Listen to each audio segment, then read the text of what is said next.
Wonderful, gentlemen, a very good morning to you, and we are back to the last class of our ancient philosophy. And so we begin in the name of the Father, the Son, and the Holy Spirit. Amen. Hail Mary, full of grace, the Lord is with you. Blessed are you among women, and blessed is the fruit of your womb, Jesus. Holy Mary, Mother of God, pray for us sinners, now and at the hour of our death. Amen. Mary, seat of wisdom, pray for us.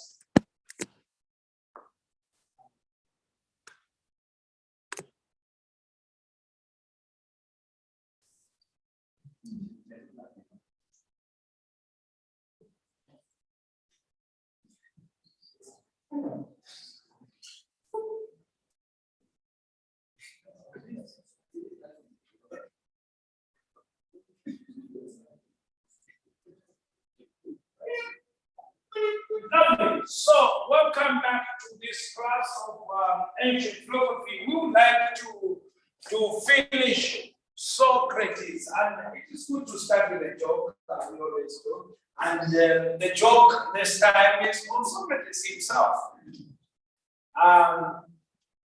He was having a walk, a peripatetic kind of teaching. Peripateia means walking about. And as he was walking about, so one of his students who knew Socrates and what he was going through asked him, Socrates, is it good to marry? Remember,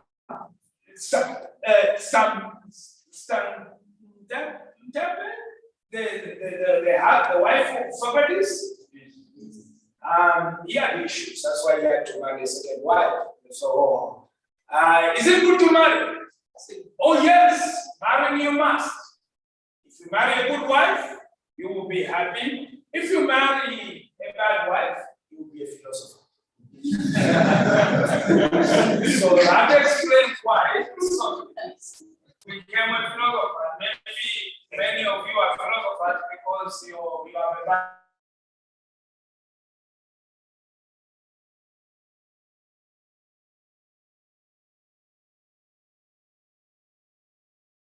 So Sdb was the wife of Socrates. What exactly led to the problems that Socrates faced in his philosophical journey? And we know very well that he went through troubles towards the end of his life that led to his execution. Please, somebody kindly send the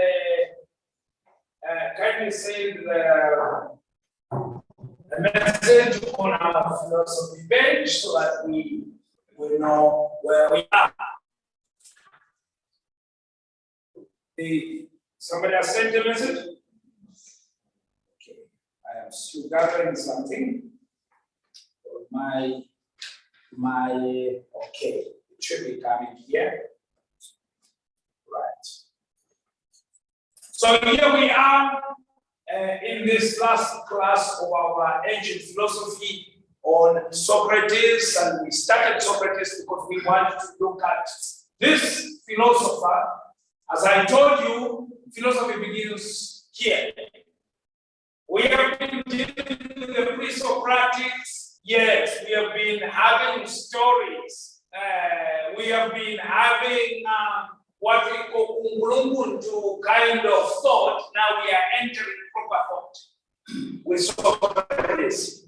And we want to look at this man because of him, Plato, the great philosopher we have known, became a thinker. Because of him, the grand child in thought, Aristotle, who influenced Thomas Aquinas, whose philosophy became the official philosophy of the church, known as scholasticism, became a philosopher because of Socrates.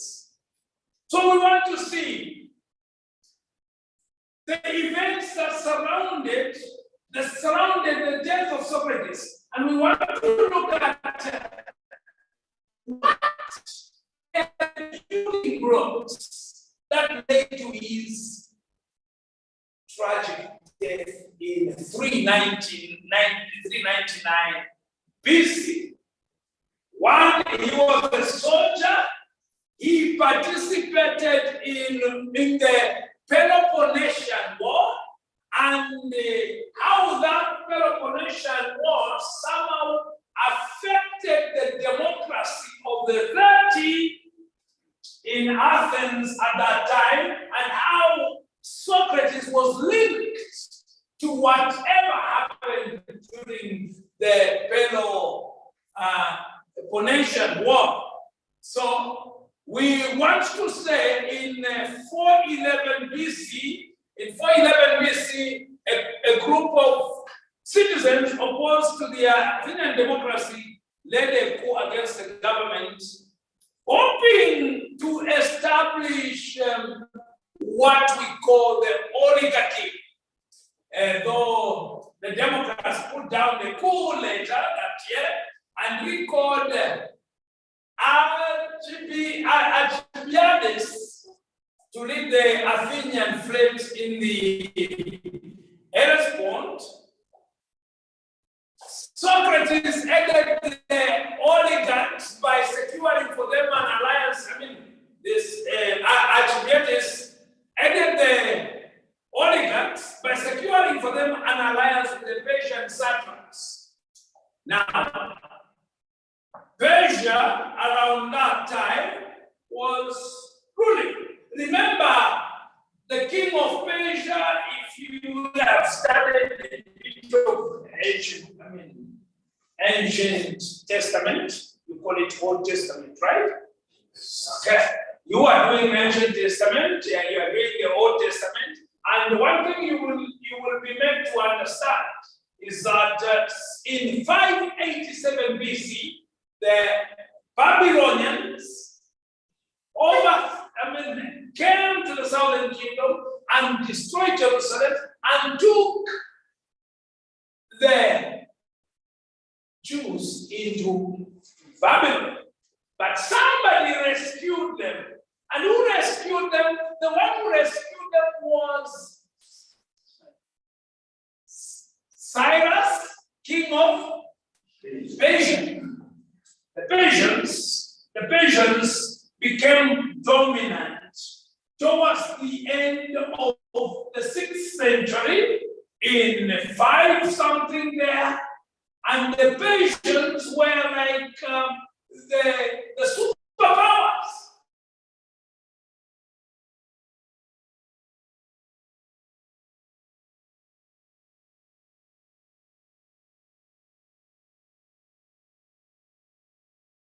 After the 4th century BC, they were still in charge.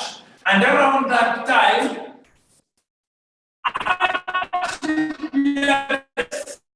did not just aid the Spartan cause, but he aligned himself with Persian interests as well. Now, his association with the two principal enemies of Athens reflected poorly on Socrates. Why? Xenophon tells us that Socrates repeatedly associated with and love of Alcibiades was instrumental in the suspicion that he was also a Spartan apologist. You know what an apologist is? In the Congronkunt language, an apologist is the one who apologizes. Okay. But an apologist is a defender, somebody who defends. So if you tell someone now in philosophical language, you are apologizing, you are telling him you are defending. Okay? That's what it means. So the dialogue called apology now can be understood in this context that it means the defense. Are we together? So apology. So in the church, in church history, we will meet the apologists among church fathers. Apologists are those who were defending the church. Like I'm one of the apologists. I do everything to defend my church. And I have gone on social media to defend my church, to defend the faith I have. So you can consider me years to come as an apologist. Yes. So an apologist who did everything, used logic and all to defend the faith.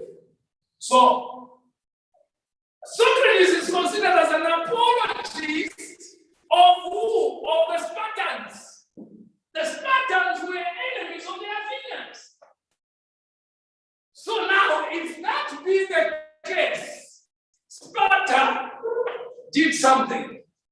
In 404, Sparta defeated Athens just 5 years before the execution of Socrates. Before the apology. Okay? Before that defense of Socrates. Sparta defeated Athens. And you can imagine what political implications that brought. Socrates, you have been an apologist for the Spartans who have defeated us, so you are not a true Athenian, you are a traitor. We must deal with you. So, instead of a democracy, they installed the rulers, a small group of Athenians who were loyal to Spartan interests, because after the Spartans defeated the Athenians, this is what they did. They took over. And then they installed the 30. They were known as the 30. Those were the rulers. The 30, or sometimes as the 30 tyrants, the 30 dictators, were led by Critias. Critias was like the head of the 30 tyrants who started ruling Athens. A known associate, Critias was a known associate of Socrates and a member of his circle. Critias was a nephew of Charmides. And Charmides, if you go to the dialogues of Plato, will be shown as one of the dialogues of Plato, Charmides. So, about whom we have a Platonic dialogue of the same name. Critias, nephew of Charmides, or we should say, Charmides was the uncle of Critias. And Critias was a close friend of Socrates. Now, what we see is, though Critias put forth a law that prohibited Socrates from conducting discussions with young men under the age of 30, otherwise it could be considered child abuse. So he said, please, Socrates, you are forbidden to have anything to do with the oratorians below the age of 30. These are children, they are yet to grow. Mind you, at that time, education used to go up to the age of 35. That to finish school, not the way it is here, that's 17, 16, you say, I've finished school. I've finished so many of our young people here. Now, what are you doing? I've already finished school. But to finish school at that time, the educational system, which was copied from Egypt, you had to go up to 35, age 35. Then you would say, I've completed school. So all those who are still below the age of 30 have not gone to college. They are still in primary, secondary school. So these ones need to be taken care of. And Socrates was a danger he should not teach, he should not be found anywhere near to those below the age of 30. Because then they will be influenced and they will think like Socrates. Now, he was banned from teaching young men below the age of 30, and Socrates' area association with Critias, as well as his willingness to remain in Athens and endure the rule of the 30 rather than free, further contributed to the growing suspicion that Socrates was opposed to the democratic ideals of this city.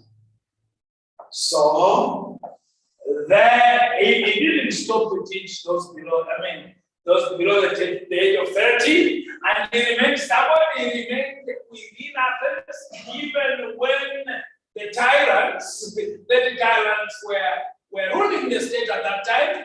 He didn't run away, so they suspected he's doing this to group up these young men and go against the democratic ideals of his city.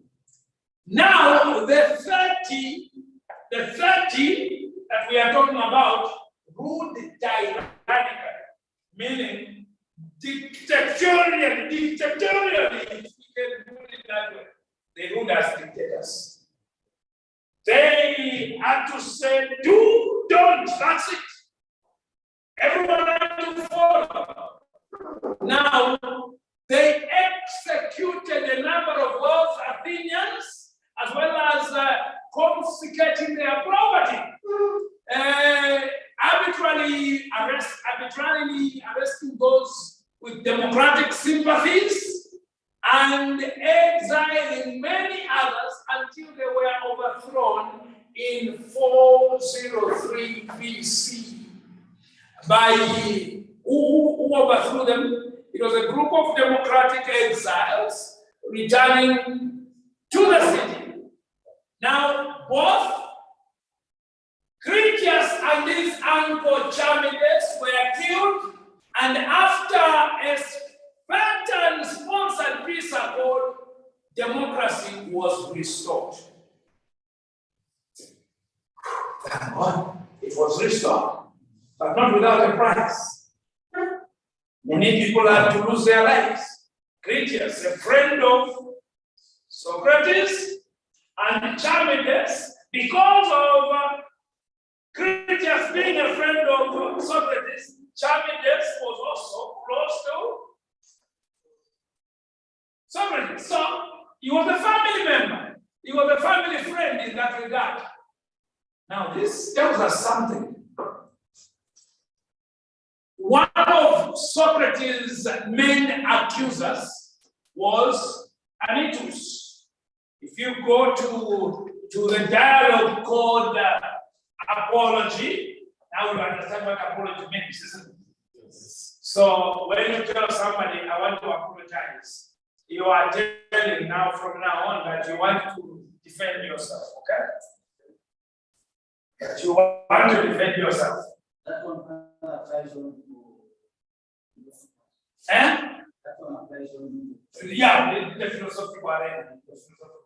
But when you are apologizing, you want to say sorry, okay? Yeah.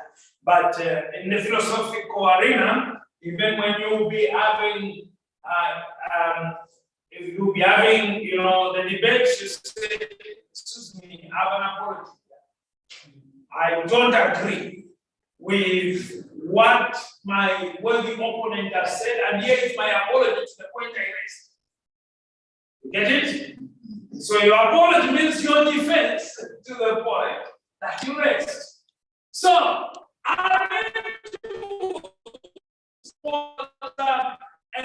one of the democratic exiles that returned to the city to assist in the overthrow of the 30 tyrants.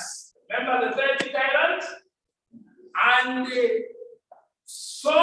Socrates was a friend of Critias, who was the leader of the 30 tyrants. Plato's Meno said in the year 402, Meno is one teeth, okay?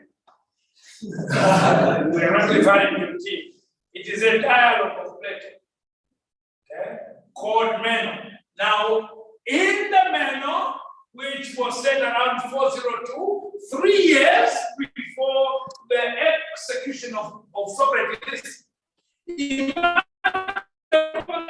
Socrates and Anytus, in which Anytus argues that any citizen of Athens can teach virtue, but especially democratic view, insofar as it assumes knowledge of how to live well, is not the restricted domain of the esoteric elite or the privileged few. How to live well is not only for the religious and the around Makeni.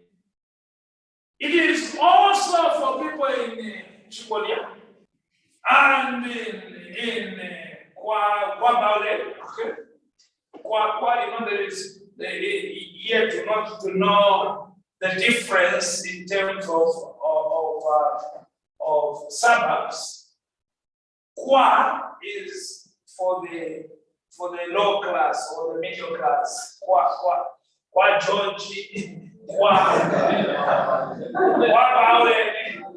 But Ku is, Kablonga, Good lives, Kucharara, and Ku is for the islands.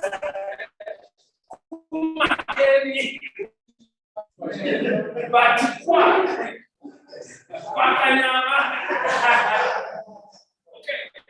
So we can talk of virtue in that understanding as something that is to be practiced only for people.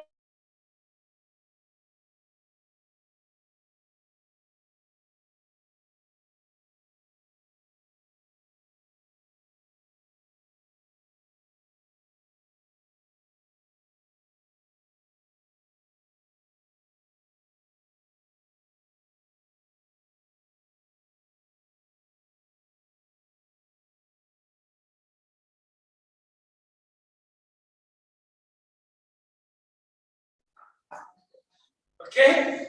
Are not managed to live a life of what men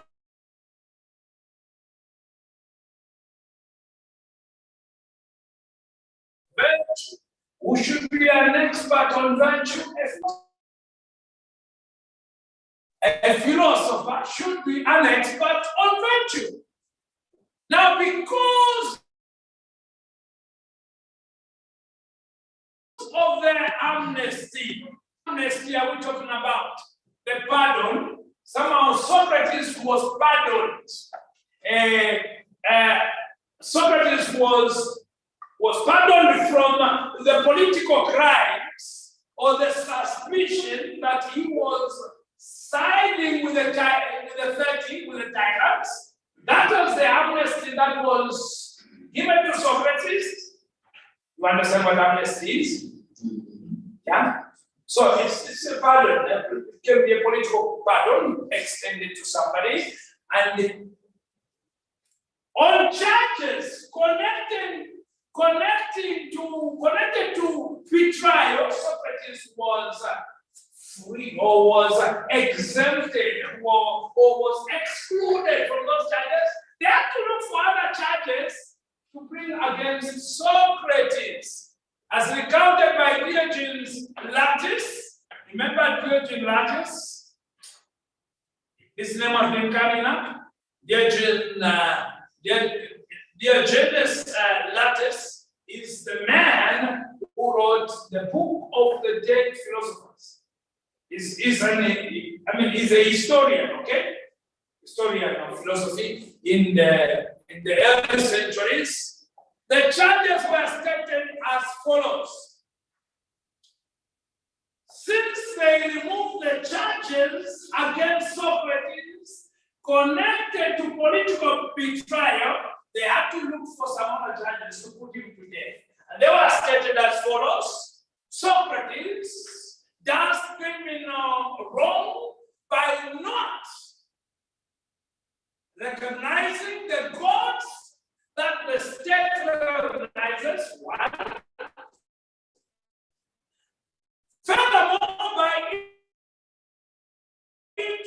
new divinities corrupting the young.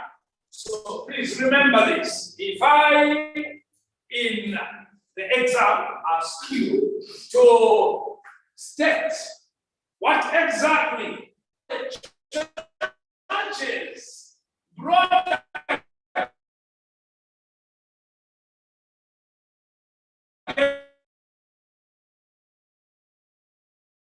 against Socrates, you say 2, 3 by corrupting the minds of the young. Yeah?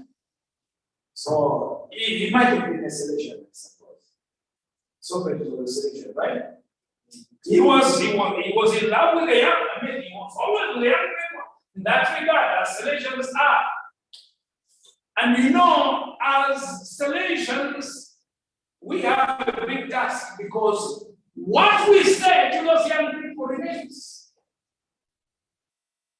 I was talking to one of the young people I seem to have influenced, who is now having our own law firm in Tanzania, and she was remembering what I taught them in 2004.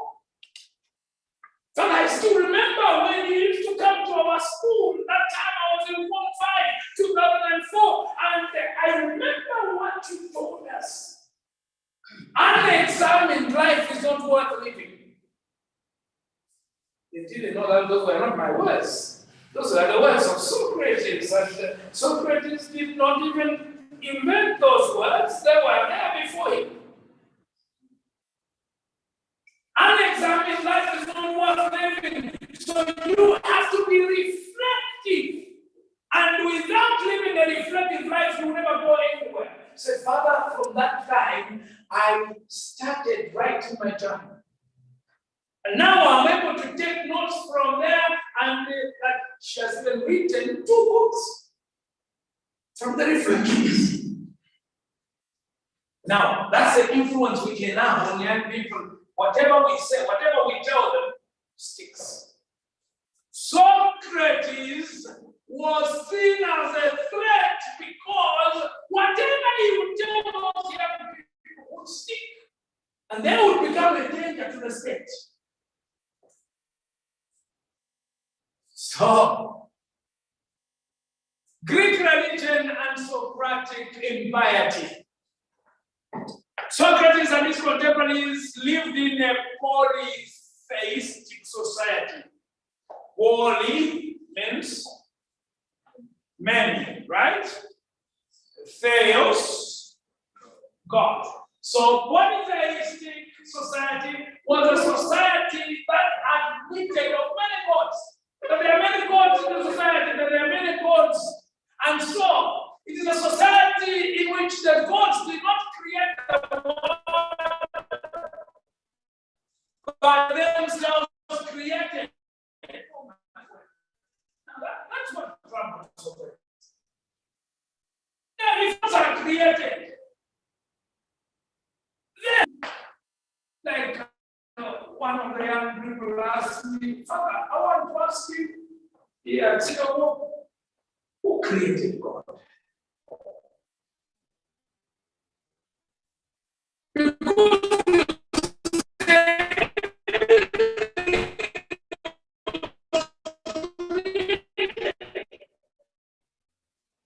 Now, who created God?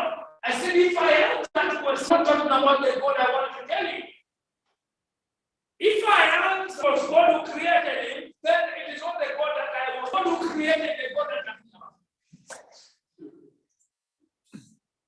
That God is the uncreated creator. The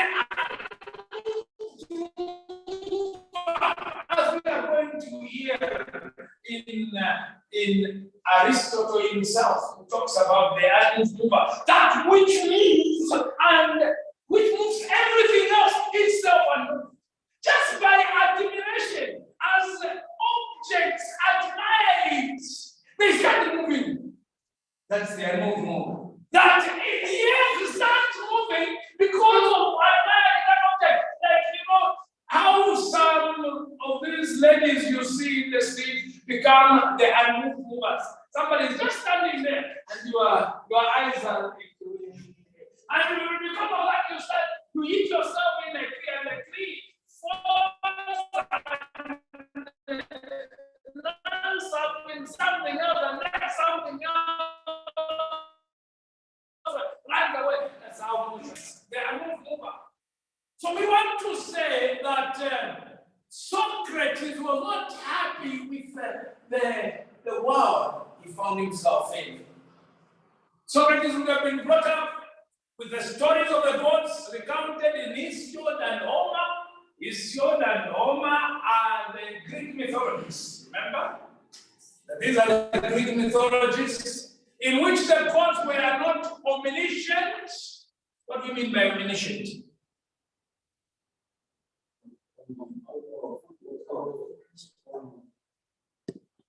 Yeah, is knowing. Okay, so all knowing, omniscient. That those gods were not all knowing; they were limited in knowledge. They were not all good, omnibenevolent. They were not all good.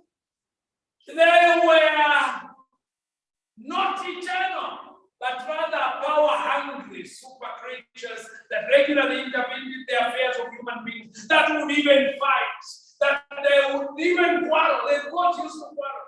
The gods used to kill each other. And he tells you, Thifro, is this not why I am against? That's why they have brought me here, that the gods can even quarrel, that the gods can even fight and kill each other. Is that the idea you want me to entertain you, Thifro? I'm so sorry. I cannot do that. Let's pause for a break.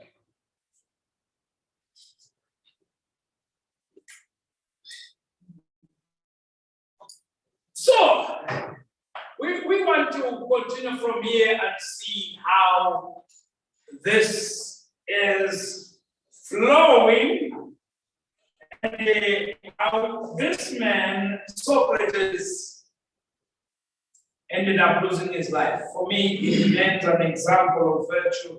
Socrates remains for me a true martyr. A man who was able to die for his own principles. A man who was ready to lose his life for something that he was convinced was the truth. Yes.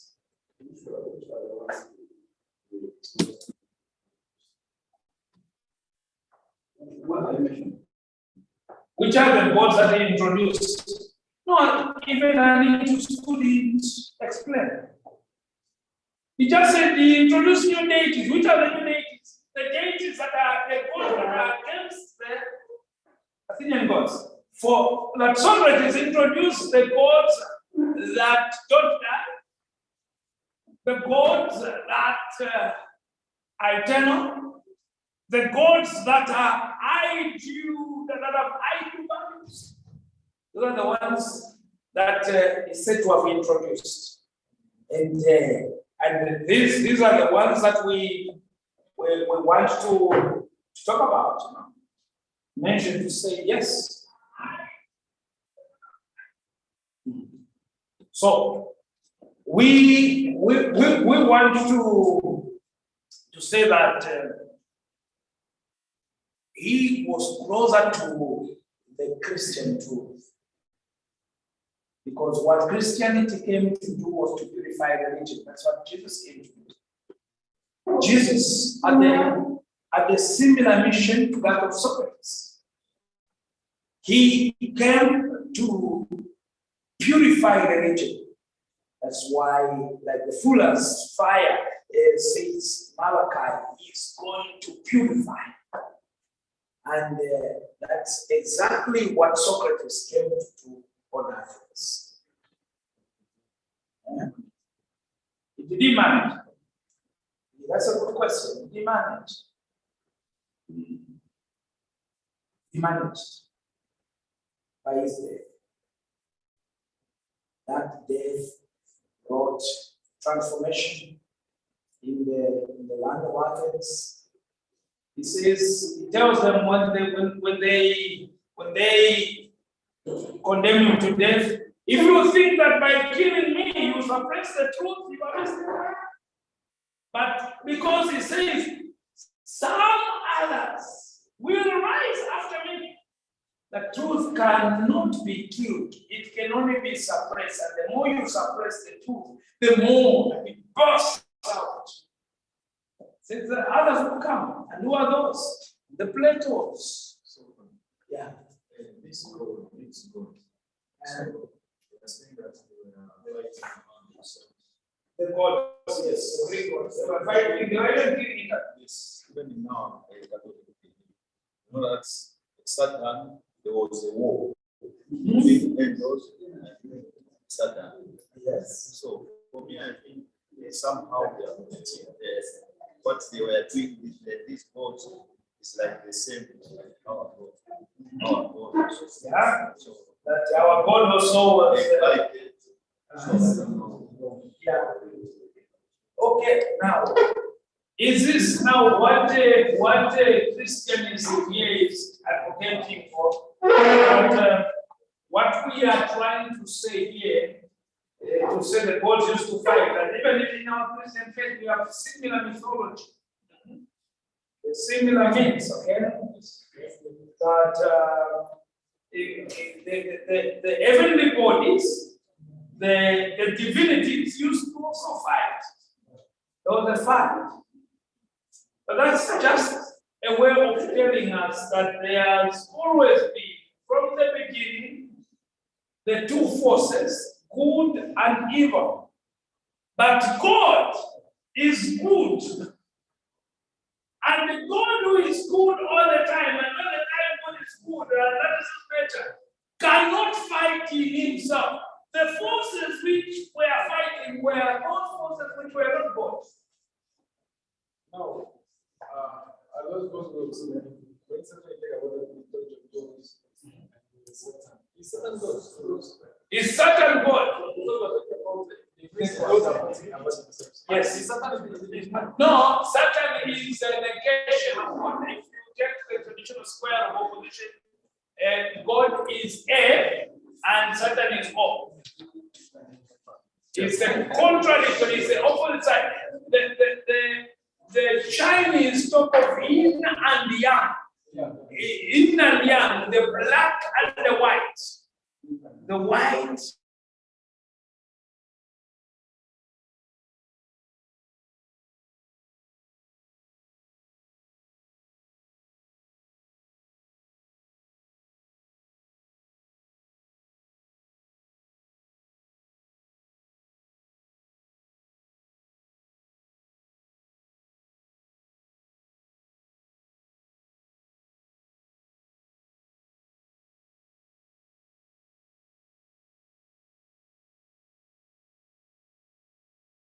again.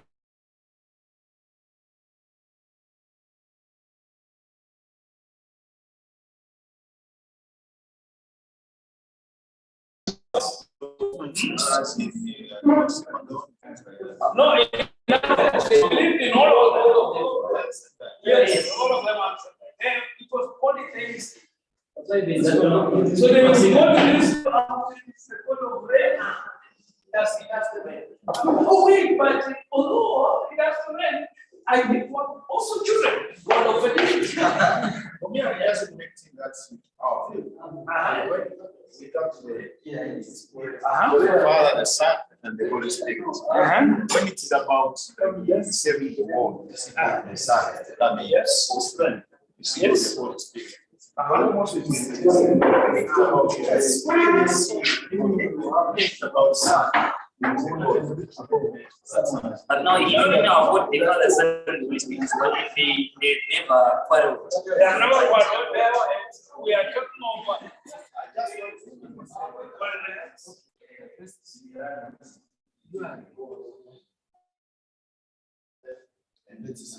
Yes, that's fine. But similarity is not the same.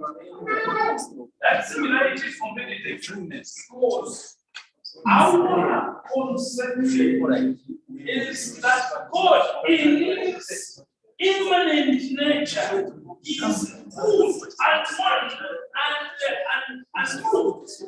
But and there is no evil in it, because evil comes. Because when there is evil, then there are fights. Then they kill each other.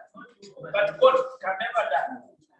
Now, the head of God dying, the opinion is head of God dying. When they had already purified their understanding through Socrates, when Paul talks about God dying, say, we'll hear you another time. You say he died on the cross, but the gods cannot die.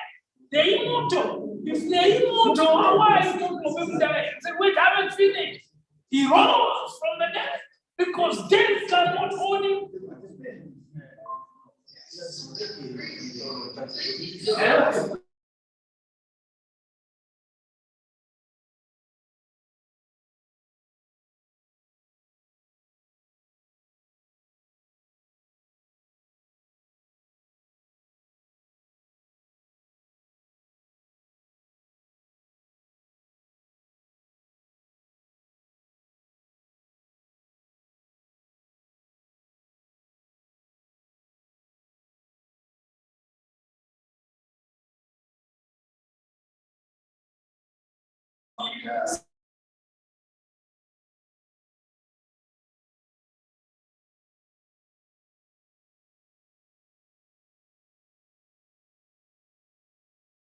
Welcome back to the second class. As you know, we have 2 more classes to go, and we should be done with Socrates.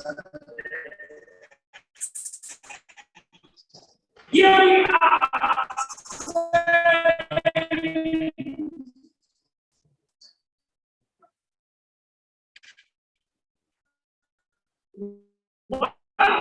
For example, God, okay, and he saved Paris,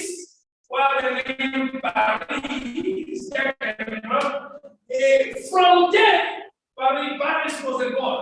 He saved Paris from death at the hands of Menelaus. We find this in Homer, in one of his writings called the Pleiad. And that's the quotation, and if you go to Homer, you will find it there. Or Zeus sending Apollo to rescue the corpse of Sapelon, another god, after his death in battle. So all these things were somehow irritating Socrates. Human beings were to fear the gods, sacrifice to them, and honor them with festivals and prayers. That was the context of the time.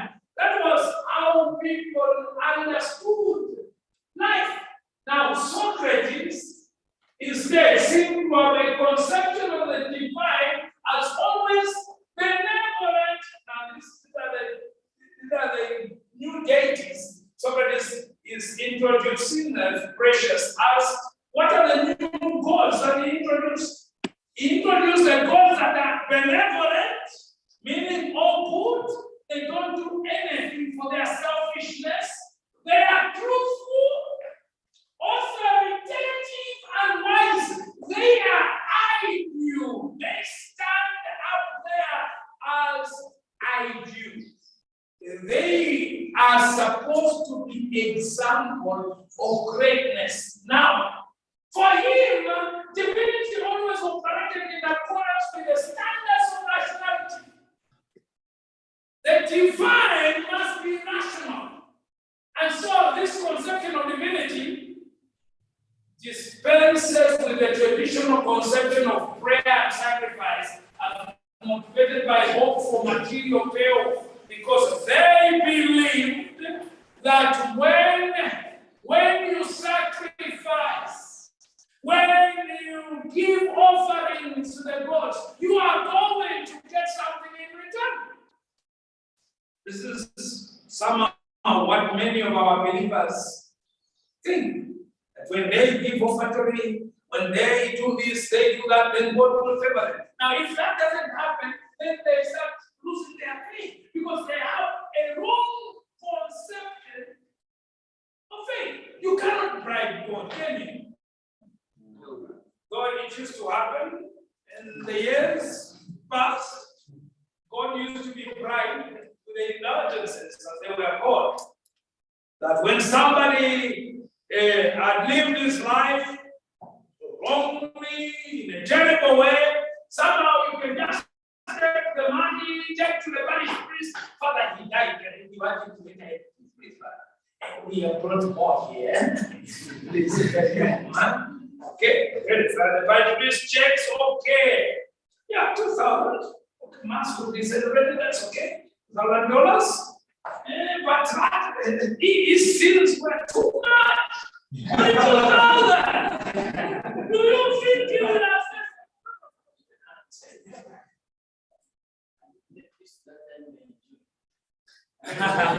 They became damn rich.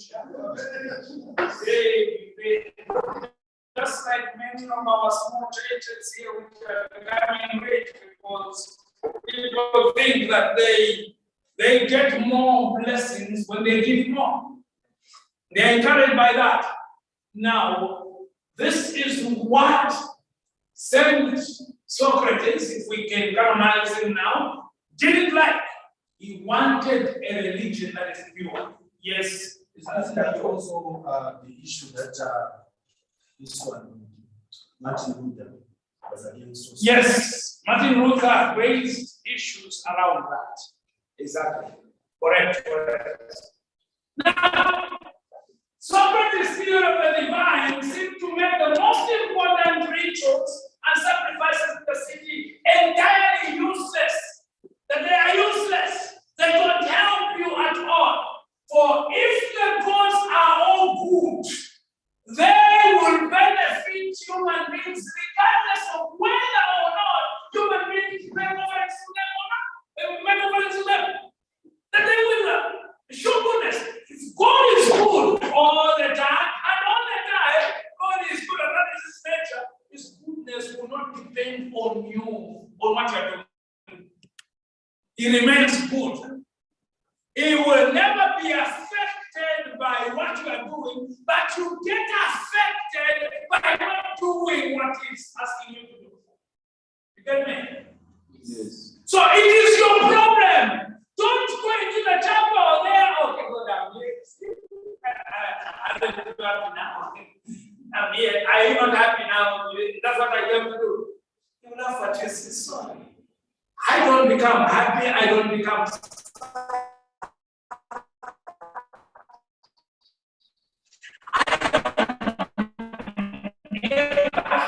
Happiness is here. You are the beneficiary, not me.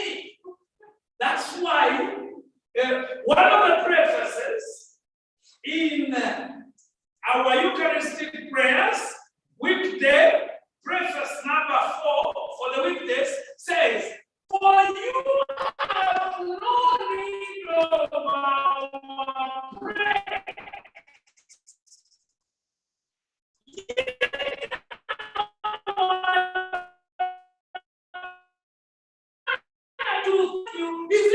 Jesus brought, we are the ones who benefit." So listen, if you are not prayerful, it's your problem, not God's problem. Because you are the loser, not him. He remains who he is. I am your God, I'm the Lord your God, I change not.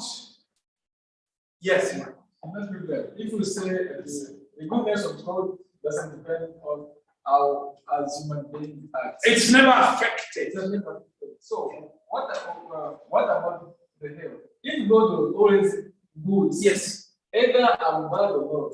Yeah. Why would God leave me going into the hell because of my sins? Because even if I sin, He's always good. If He just leave me and giving happiness in the heaven, It's very good. Then what about hell? What about hell?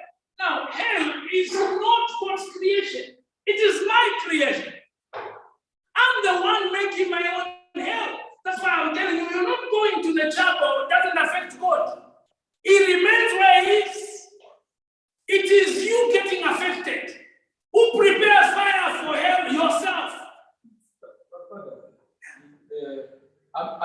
compare God with my father. Yes. Because my father cannot leave me going into a fire and leave me just let him go. Maybe my father is convinced that he doesn't not yet know like fire can kill him. If you leave me, then it is a small danger which is going to maybe affect me that much, so that I can learn. But from big danger, like to die, even if I shot my father, yeah, I will go there. But as long as my father loves me, he will just prevent me from death. So now, what about God? If he is more than my father, why can he? Even if I create my own hell, God is my father, and he is always good, powerful. Why could he not create that way of destroying that hell, or he creates that destroying? You know why? Because he respects you. Love and respect go together. Love is equivalent to respect. Because he loves you, he respects you and your freedom. He will leave you to go and lose yourself in loose living, and you will be with prostitutes there, and he will be where he is. You'll find him where he is. You'll not move away from there. He will not come to look for you. No. Remember chapter 15 of the Gospel of Luke? The Father is where he is. When you realize, using your own freedom, you realize you are in shit, you realize you are smelling, you get up from there because you want to become clean. Where is cleanness found? When you get close to the clean itself, to clean itself, God himself, you come. And he will be there waiting for you with open arms. And in that case, his goodness cannot help me if I don't help myself. Then it's not good. No. It's good all the time. You don't make use of his goodness. That's it. That's why Romans says, do you think that the patience of God should be taken in such a way that it should be taken? Do you want to take for granted the patience of God, not knowing that his patience leads you to repentance? That's the work of his patience. That's the work of the patience of God. Long suffering. That's the meaning of patience. So you have patience if you don't suffer. No, Father, I'm a patient. I said having it 2 minutes ago. You are not yet a patient. You become a patient if that headache prolonged for 3, 4, 5 days. Then we call you a patient. Because patience means long suffering. So what is that? Yes.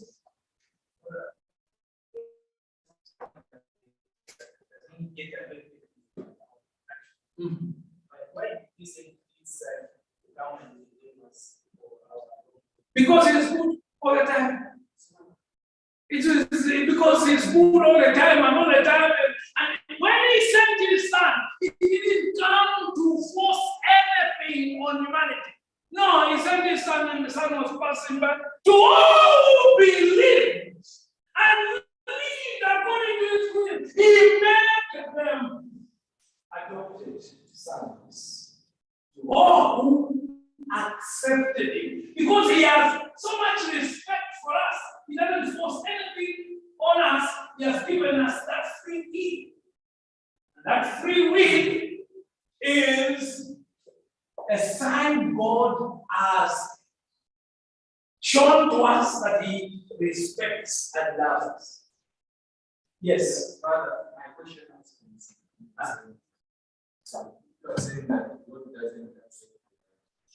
Now, why is it you the people during the journey of the also? Now you are going to stop this. Okay. Listen. The Bible actually you go to chapter 12 of the book of, take the African Bible, it demarcates, it gives clearly where the history.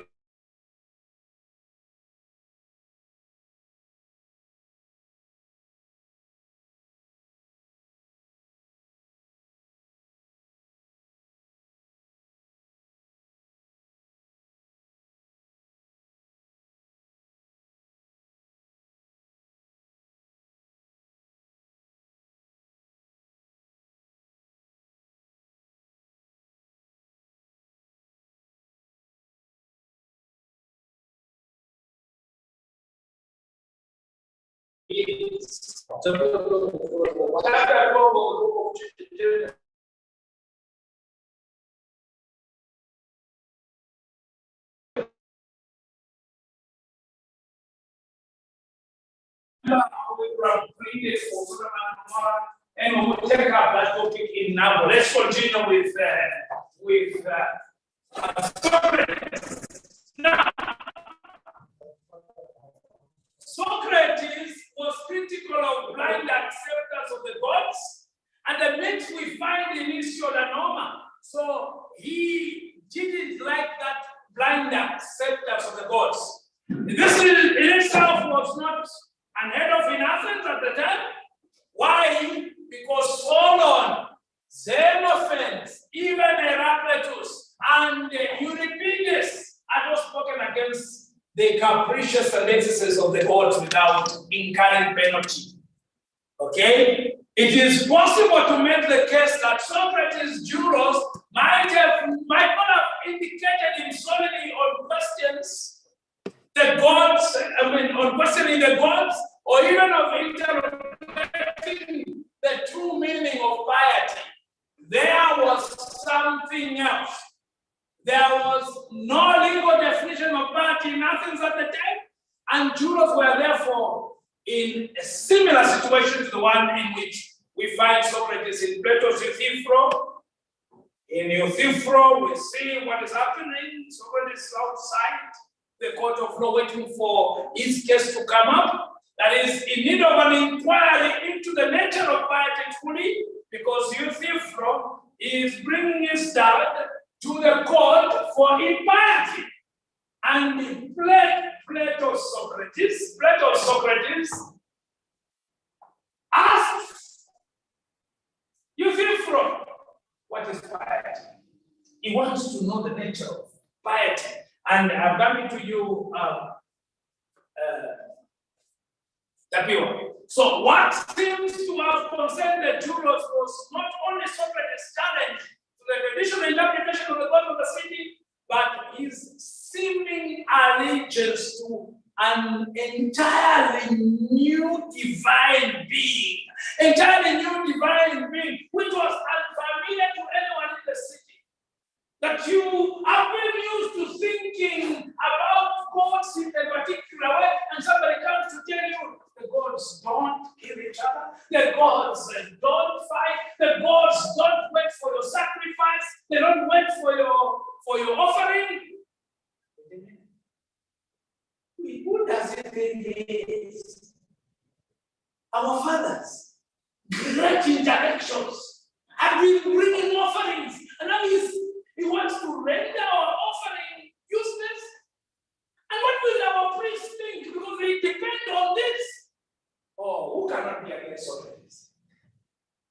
It means he's destroying the pinnacles on which everything stands. He's destroying, the essence of religion itself. Religion was what was making others be what it is. Because religion was a step thing. Because there are some areas that we mentioning here in today. That seems a bit, I would say, it seems a bit advanced in terms of the time we're talking about. Yeah. At some point, you mentioned something about democracy. Yet we are aware that during this time, that was in the BC period, there was a lot of this. What you call these monarchies and so on. Now, my question is, When we're talking about the Greek society in terms of their governance, in terms of their religion, in terms of also already, as we are talking about religion right now, somehow it is a lot of these connotations that have some links to Christianity somehow in terms of our Old Testament, in particular, one God, and so on and so on. A God who is all powerful, benevolent, and so on. Now, I want to understand in terms of their understanding how it was point in order for it to reach such an advanced stage in such a period in years. Remember, Christianity, the Bible as we have it, has gotten a lot of influence from the Greeks. So that what you are seeing now in Christianity draws a lot from the Greeks. Because the five husbands that Jesus talks about, the woman and the man. You have had 5 men, 5 husbands. Even the one you have is not yours. Among the 5 husbands is the Greek. Then we have Egypt, we have Canaanites, we have the Assyrians, we have the Persians, I mean the Babylonians, the Persians. We have the Greeks. After the Persians, under Alexander the Great. And Alexander the Great lived in the 4th century. Alexander the Great went with Aristotle to Egypt, and Aristotle stole the books from the libraries of Egypt. And that was what he was interested in. He was not interested in anything. I know what he would have stolen if I had gone with Alexander the Great to Egypt. He would have stolen the gold and everything, but Aristotle only stole the books. What is the hope for? Still. Yeah. Now, by the time the Bible was being written, the Greek influence was already there. So that's what we have. You are saying, I'm actually bringing in Christian interpretation. No, Christianity takes the Greek interpretation. Takes a lot from the Greeks. The Midrash stories that we find in the Bible are drawn from Egypt, from the Far East, and from the Greeks. And the stories about the snakes and everything. Now, democracy, talk of democracy. It doesn't start with America, but democracy started with the Greeks. They are the first Democrats. Are we together? Exactly. Yes. Yeah, Father, we are speaking at I think it's in the previous. Can you go back to the previous? What was it about? Is a way that I can't even remember. No, the other one again. Again, back. Yes. You say Salon, no. This one, yeah. Salon, Xenophanes, Heraclitus, and the Eutychus had all spoken against the capriciousness and the excesses of the gods without incurring penalty. Yeah. What does it mean? It means these people had said a lot of terrible things about gods, and they were not taken to task. They had said a lot of terrible things, but they were not brought in the court for apology. Is that clear? Yes. Yes. Then we mentioned Socrates, but it's Socrates in piety. When in actual sense he is alluding to the benefits of God, to the good traits of God. No, impiety in this regard is irreligiosity against the religiosity of Greece. Going against what God in the sense by denying the God of the state, that is impiety. By bringing in strange God starts impiety. It's like, you as a Christian, you start now saying God is not a Trinity. That is impiety, oh gosh. You start becoming a Jehovah's Witness in the Catholic faith. That is impiety. Are you getting it? Exactly. So that's what we mean by piety. Now, we want to say that Socrates had a demon. Okay? He had a demon that was leading him. And now I understand what we mean by that demon. Okay? That's what he called daimon. Daimon, the demon, was a spirit speaking inside him. Like the voice that was directing him to do what he was doing. And he explains this in the apology. Even in the symposium. Though it becomes customary to think of a demon as a spirit or quasi divinity, in ancient Greece religion, in ancient Greece, it was not solely a specific class of divine being, but rather a mode of activity, a force that drives a person when no particular divine agent can be named.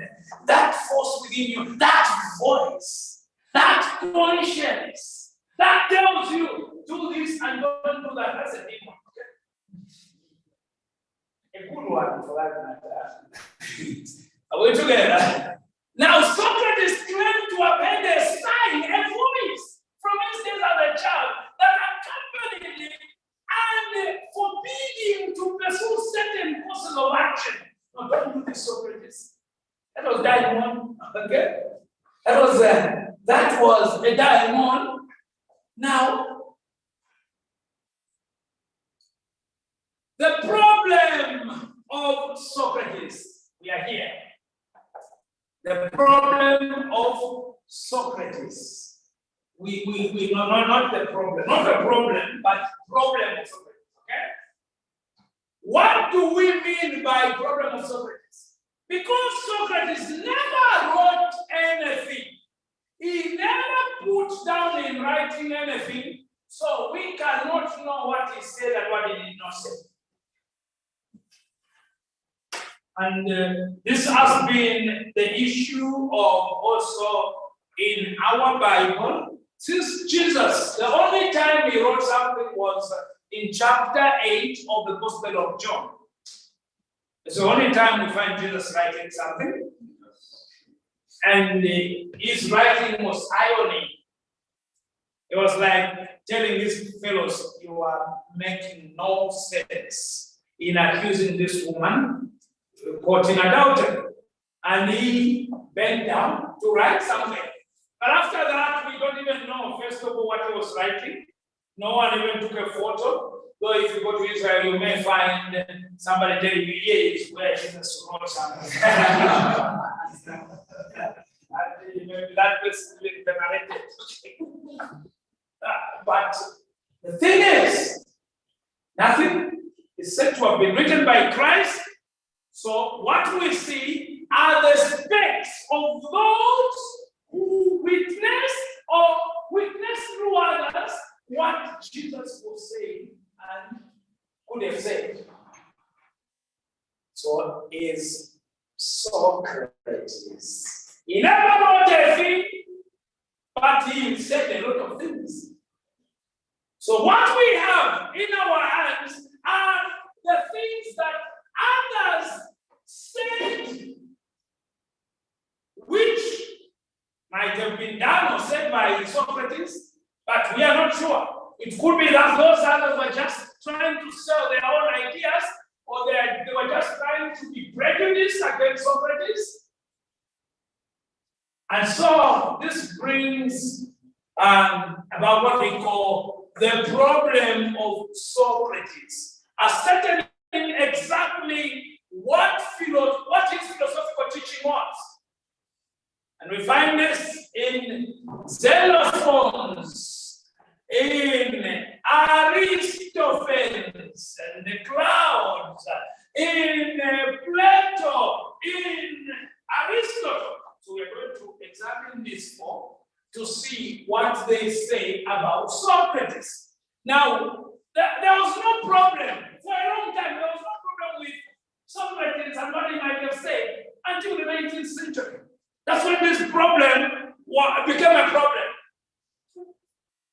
You know, it's like you have taken everything for granted even what you see in scripture until somebody raises the point, excuse me, what is the authentic word spoken by Jesus? Wait. Well, is it a problem? Everything that is written there is spoken by Jesus. See, no, it is not that. It is the fact that what we are talking about is genuinely said by Jesus, or it is an interpretation of somebody else who might have been close to Jesus. So this is where now we have this problem, and we want to look at what Schleiermacher raised. Schleiermacher is one of the hermeneuticians who raised this point before.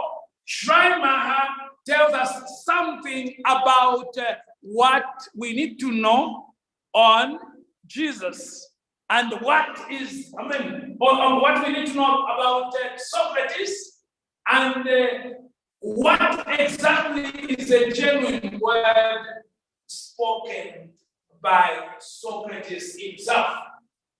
Now, though many scholars have since jettisoned Xenophon as a legitimate source of representing the philosophical views of the historical Socrates, they remain divided over the reliability of the other three sources, which are the other three sources, that is Socrates, the other three sources, Plato, Aristophanes, and Aristotle. So we have four sources here. Now, this is how we are going to remember. Remember, I am comparing Socrates with Jesus. We have four sources about Socrates. We have four sources, four gospels on Jesus. Some have claimed that the genuine source is Xenophon, as many have claimed that the most genuine source is Mark, the Gospel of Mark, which was the first one to be written. But the Gospel of Mark starts from the baptism of Jesus. So, did Jesus just drop boom into the river? No, he was born. He was born. Thanks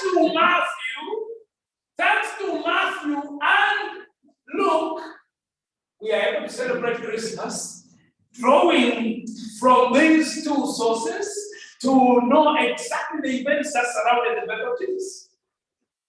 So, here also we want to say, yes, we have these four sources.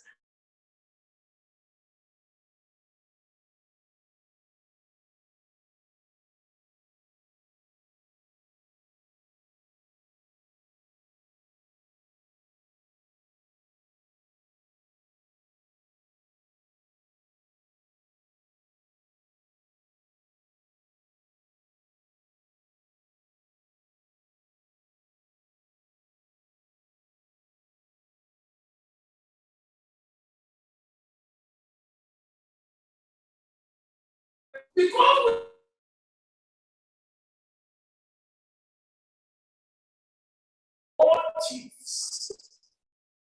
themes on Socrates. So this is what we are trying to find out. Now, where do we get the sources? Aristophanes, one. It's that we have Mark. It's that we have Matthew. It's that we have Luke. Well, we have John. Now we have Aristophanes. Aristophanes was born in 450 BC. And Aristophanes wrote a number of comic plays instead of a number of comic plays intended to satirize and caricature many of his fellow Athenians. That is to mock, do mockery, or like you would do when we have community gatherings. You stand up and then you start saying, oh, Pharaohs. Pharaohs. You start mimicking your rector, okay? And I used to be like Aristophanes in motion. My rector used to whenever he's giving a good night, whenever he would speak, he would be speaking, he would be like this. His finger was always, well, my dear friends, time is passing. And you never look at you, right? You never look at you. You'll be sitting here sleeping. He's not even seeing. He's looking at my dear. Time is passing by. Girls are fire. Don't be bad, my God. Now, that was so much so resting. So we have community gathering and say, my dear friends. So when you saw that the first time, you were like this. So I don't know why you don't even have an erosion of your palm, But that's exactly what Aristophanes used to do. Aristophanes used to mimic others. And he would do that in terms of plays.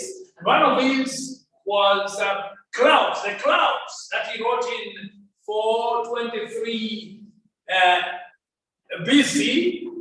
And it was instrumental in mocking Socrates and painting him as a dangerous intellectual capable of corrupting not only the entire city.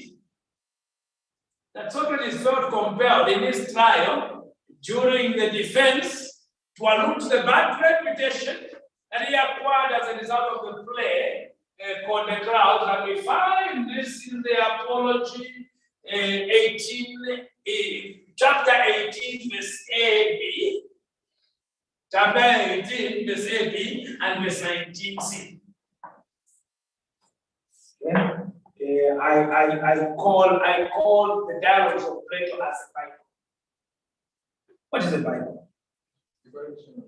Of course, this is the dialogues of Plato are a collection of books. So it's a Bible, it's an intellectual Bible. Okay? So in the Apology, this is how you can trace the exact point where you find the quotations that I'm referring to. So Aristophanes was much closer in age to Socrates than Plato and Xenophon, and as much is the only one of our sources exposed to Socrates in the early years, because they were almost enemies. So he could joke about him, he could say anything about him, because they were almost enemies. Okay? But Plato was very respectful of Socrates because he was much older, okay? I mean, Socrates was much older than Plato.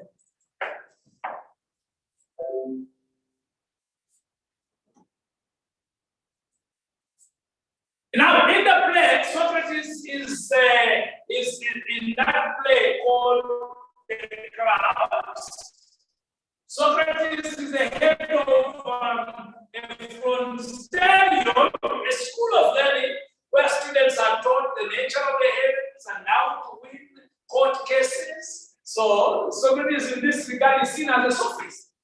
How to win court cases. Like you find this in our streets. I see them often, how to win a court case. And the one who is telling you to go to him, how to win a court case, is a Muganga who has never even finished secondary school, who doesn't know even anything about fallacies, and he's telling you, come, you will know how to win court cases, you will win the court case, you will also be rich the same day. And but you have to go with money. To the one who is helping you to become rich the same day, he himself not rich, very poor, is waiting for a 200 budget. And he himself, having not done law, and he doesn't know anything about law, but he will show you how to win a court case. And those people who go there are as foolish as anything. And once you do logic and philosophy, you will never, you'll be looking at those posters and laughing. Socrates appears in a swing high above the stage, purportedly to better study the heavens. Now, his patron deities, the clouds. So the clouds are the gods. Okay? That's the title of the play, the clouds. Represent his interest in meteorology, and may also symbolize the lofty nature of reasoning that may take either side of an argument. So the main plot of the play centers on an indebted man called Strepsiades, whose son Philippides ends up in the school to learn how to help his father avoid paying off his debts. You know, if you are indebted to somebody or you have a loan to pay back, let's just continue until we finish.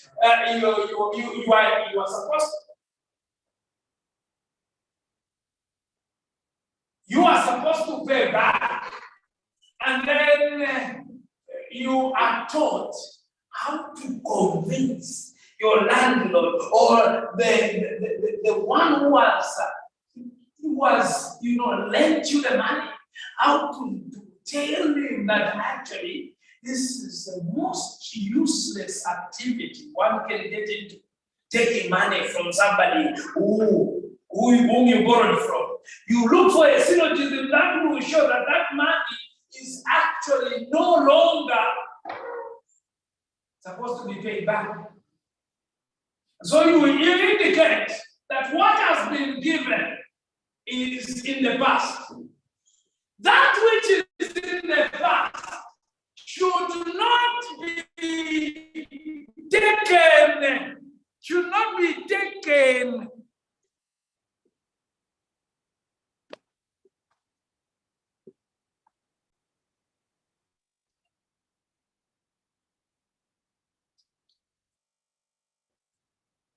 So what we are saying is that which is in the past should remain in the past. So you convince the one who lent you money to say that money is the past. And you do that by an argument. So sophists were doing that.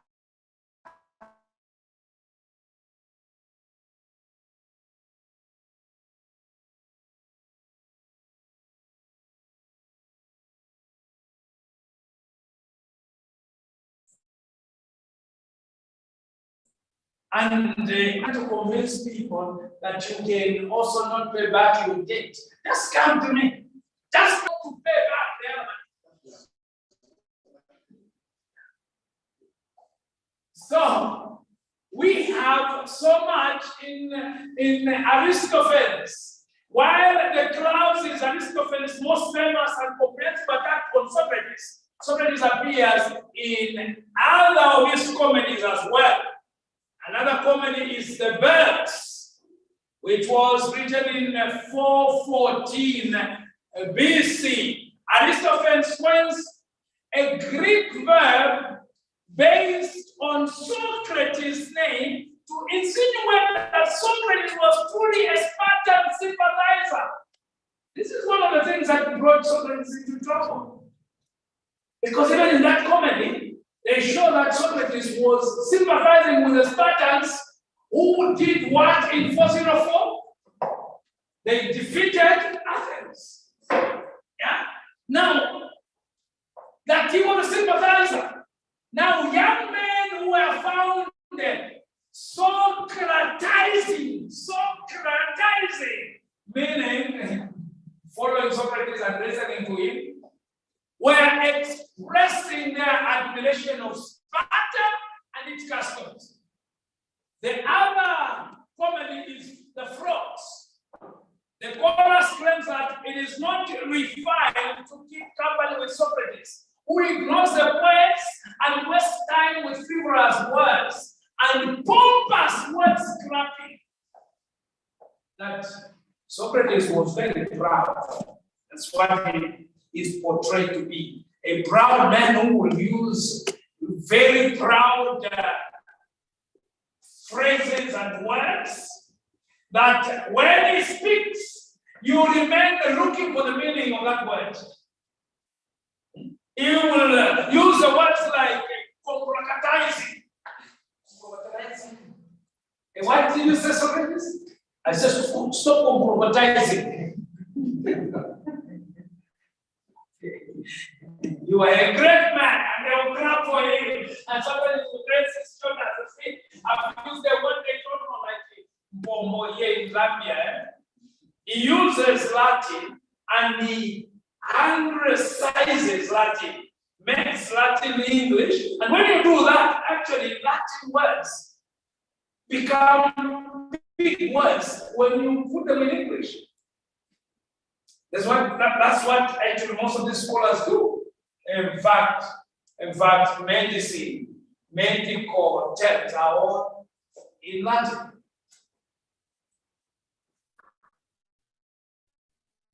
Now,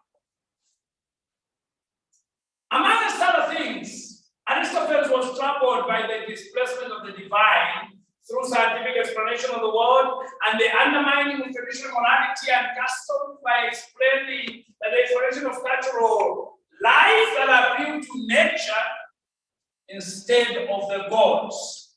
And this is one of the things that he had to raise against Socrates, who was against the gods of the states. Now, what we know about Aristophanes and the representation that he gives on Socrates, Aristophanes also wants to bring out his own views because he was also against the gods of the state. So how does it is Socrates who is saying this, and Socrates is saying like this.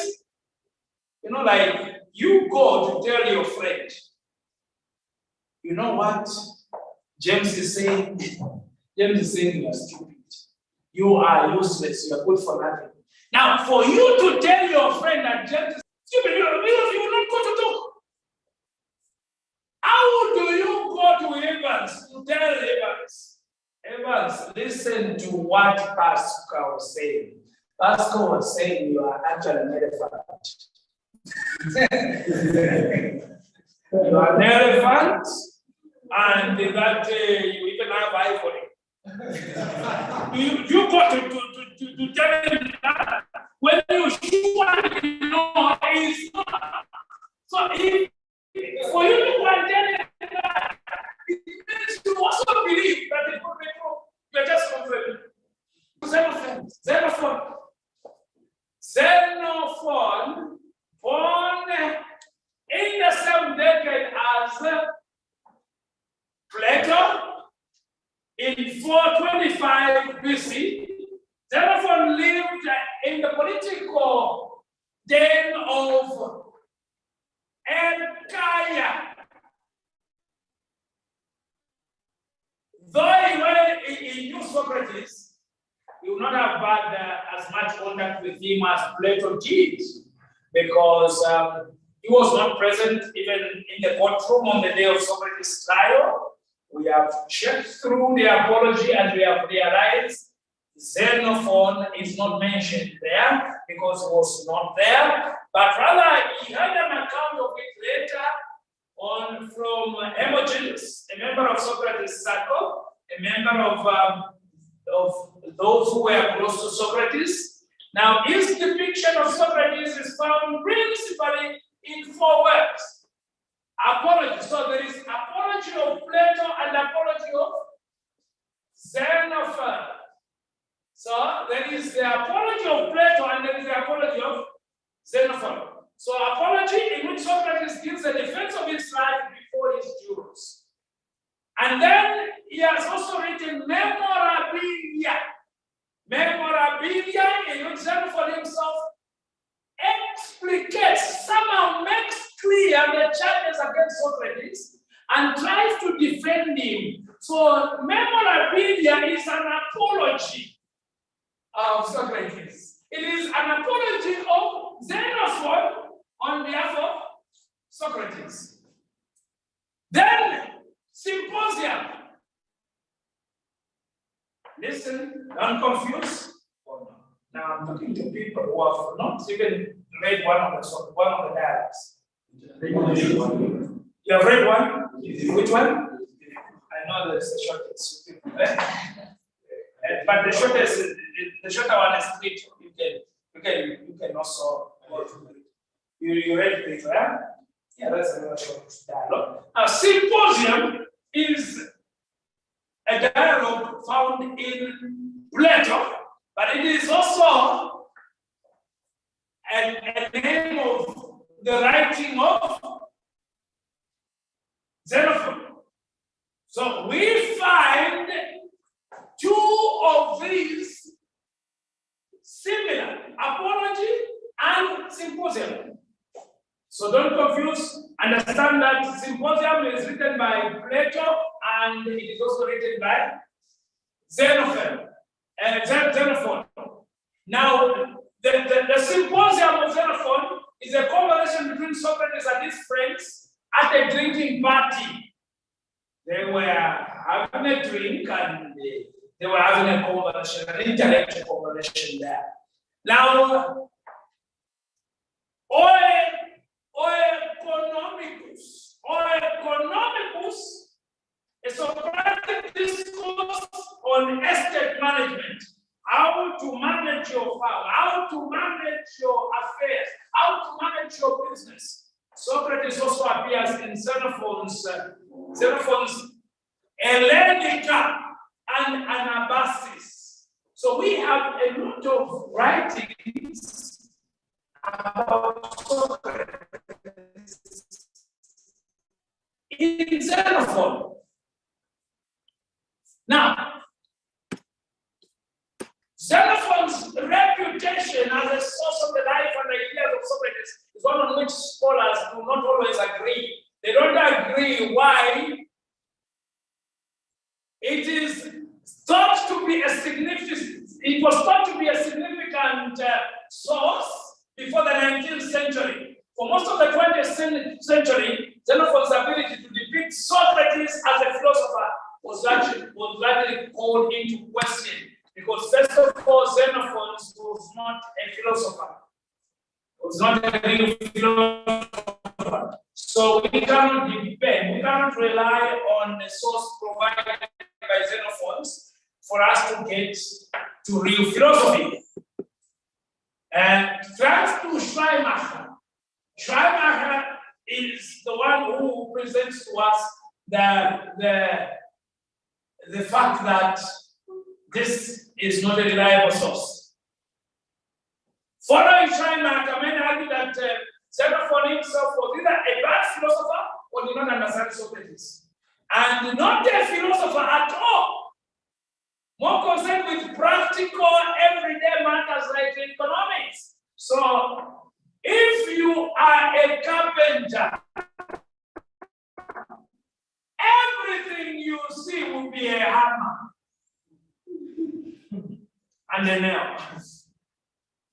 So, the same with an economist like Xenophon, even when he is writing about how to manage, estates, I don't think Socrates, a man who was not rich at all, would spend time showing people how to manage estates when he never managed his own. He never had any estate. He died a poor man, and Socrates died a poor man, and in fact, he even attributes that to philosophy. It's philosophy that made him poor. Yes. So, Father, we are saying many scholars does not agree with the Xenophon on the text that he himself was not a But according to my own perspective, I think it's better to rely on such a person who is not a philosopher. Why? Because if he takes the words of a philosopher, he doesn't quote them because he does not have any knowledge about philosophy. So it means he's going to take right away what was said by the philosopher and put it on the book. Rather than relying on someone who is a philosopher. Let's take it Plato, for instance. We take Plato.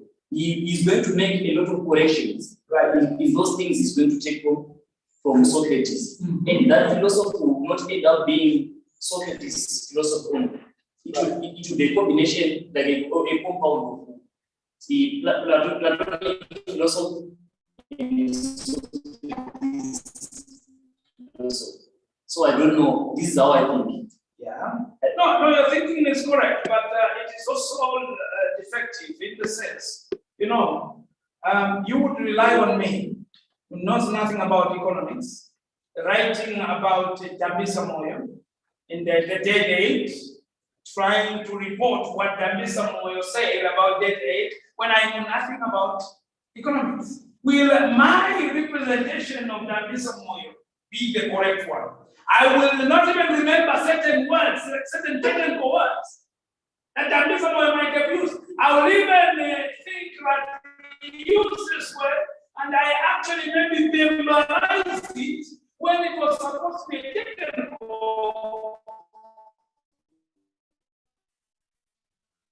Latin word. So the first Xenophon lived during the time of Socrates. Yeah. I think he was going to be more reliable than the other. Okay, so we can say he was going to have a more reliable representation than other philosophers. But anyway, we cannot cry over spilled milk. He never lived at that time. So what we have is what we are shared. Now, recent scholars have sought to challenge this interpretation, arguing that it assumes an understanding of philosophy as an exclusively speculative and critical endeavor that does not attend to the ancient conception of philosophy as a comprehensive way of life. So why are we excluding economics from philosophy? When philosophy is all embracing. So even as an economist, he was taking one aspect of philosophy. That's why we call philosophy as the mother of all sciences. So we say, while Plato, and like we always remain the principal source on Socrates and Socratic things, Xenophon's Socrates is distinct in philosophically interesting ways. So we can say he emphasizes the value of self-mastery. Enkrateia, self-mastery. That you can use. You can use Xenophon's for motivational talk in the oratory, okay? When you are asked to, not only the oratory, when you are asked to go to the University of Zambia to go and talk to the students of law on a motivational topic, you say, I'm coming to talk about enkrateia. They will even fear you because they have never heard of that word. And so enkrateia is coming to tell us about enkrateia. But actually, you're just telling them about self-mastery and endurance. That word is endurance. It's how to continue from it. He also spoke about physical pain, how to overcome physical pain. Carteria, physical pain, and self-sufficiency. Self-sufficiency. So enkrateia, cateria, and autakeria. For Xenophon Socrates, self-mastery or moderation is the foundation of virtue. That you need to be moderate. Yes, drink, but be moderate. Yes, jump, sing, dance, but be moderate. Yes, play football, but finish at 16:45. Be moderate. Even when you're just about to score, stop. Now that is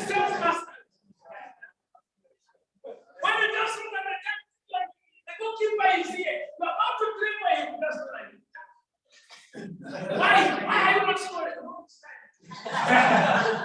That is the self-mastery that Immanuel Kant had. Immanuel Kant, even when you are having a cup of tea, you are in the middle of a conversation. When it is 17 hours dot, he gets up for a walk. He leaves you there. And people used to set their watches, their time, by seeing him passing at a particular place. He would pass at that particular place and exactly at 17:15. Now it's 17:15. I wish we could have such self-mastery. And people know you with a certain consistency. Not the way we are. Today I'm planning to join church. Tomorrow I'm not. Another day I'm there. Tomorrow I'm not. No, they should see certain consistency. To come in the chapel 5 minutes before, people will measure their time. He sees me exactly at 5:22. So my watch must have it. With 5:22, this one sits on his chair. Now that is self-mastery. And we have philosophers, especially this great German philosopher, Immanuel Kant. He was the measure of that. He had that routine walk that everyone knew him coming out of that gate, going around, and he would take that same step so that at a particular time he has to be at that place. 17:18, he should be at the corner of the gate of Jackson, the small gate. So you know it is 17:18 also. My watch shows 17:19. No, it is 17:18. It reaches here in this step. Reaches here at this time. That is self-mastery. That one will bring permanent. Will bring permanent. No, same, to refute that. Okay. All right, so whereas Plato's apology, the oracle, in Plato's apology, the oracle tells Calephon that no one is wiser than Socrates. In Xenophon's apology, where are we? Are we with Xenophon? Yes. In Xenophon's apology, Socrates claims that the oracle told Calephon that no one was more free than Socrates, more just and more moderate. That when Calephon went to the oracle told Socrates, when he went to ask about Socrates, what do you say about Socrates? Oh, there is no one as free, as just, as moderate as Socrates. So then Socrates was informed. This is what it says. But in the apology of Plato, is there anyone wiser than Socrates? No, there's no one. He's the wisest. We also find Xenophon attributing to Socrates a proof of the existence of God. That Socrates gave the proof of the existence of God. The argument was that human beings are the product of an intelligent design, and we therefore conclude that there is a God who is the maker, the demiurge, known as the demiurge, a designer of all things. God creates a systematically ordered universe and governs it in the way our minds govern our bodies. That is how God governs here. The way your mind is able to make this, I'm able to come here. The way your mind is able to make you stand up when you find yourself sleeping, you stretch yourself so that you don't sleep. That is how exactly the world is governed by God. While Plato's Timaeus. Timaeus is one of the dialogues of Plato, tells the story of a community creating the world. Demagos, creating the world is known as community in English. And it is Timaeus, not Socrates, who tells the story. Instead, Socrates speaks only sparingly at the beginning of the dialogue, and most scholars do not count as Socratic the cosmological arguments that are found in Timaeus. That is not from Socrates, that is Plato's own. But in memorabilia, that is considered as Socratic. So now we should question, what can we say about Plato as a source? Plato can be considered like the Gospel of John. The depth that is found in the interpretation is quite high. Plato was Socrates' most famous disciple, and the majority of what most people know about Socrates is not about Plato's Socrates. Okay? We call him Plato's Socrates. He was born to one of the wealthiest and politically influential families in Athens in 427 BC. The son of Ariston and Perictiones. His brothers were Glaucon and Artemantus, and they are mentioned in the dialogues, who are Socrates' principal interlocutors of the majority of the Republic. The Republic is a dialogue you must endeavor to beat. Please. If you want to be a true politician, read the Republic, okay? You will understand well about governance. You will understand about how a true statesman is supposed to be. Though Socrates is not present in every Platonic dialogue, is in the majority of them, often acting as the main interlocutor, the one who is like asking questions, who drives the conversation. Now they attempt to extract Socratic views from Plato's text is itself a notoriously difficult problem. Because as Evans was saying, Plato had his own interests. He was a philosopher. So how could he bring out his philosophy? Well, how could he become famous? By bringing in Socrates, the most famous of all thinkers. So he drove his own ideas, he drove his own interests through Socrates himself. And so,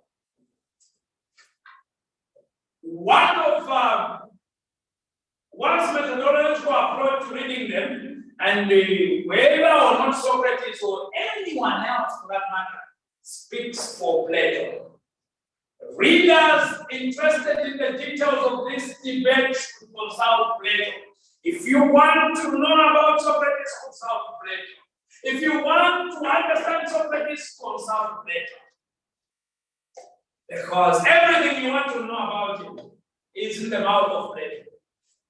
So generally speaking, the predominant view of Plato's Socrates in the English-speaking world from the middle end of the 20th century was simply that he was Plato's mouthpiece. That's what they think, that Socrates was the mouthpiece of Plato. That whatever is attributed to Socrates is the thought of Plato.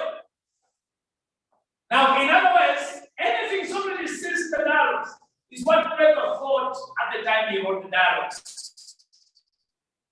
But is that the case?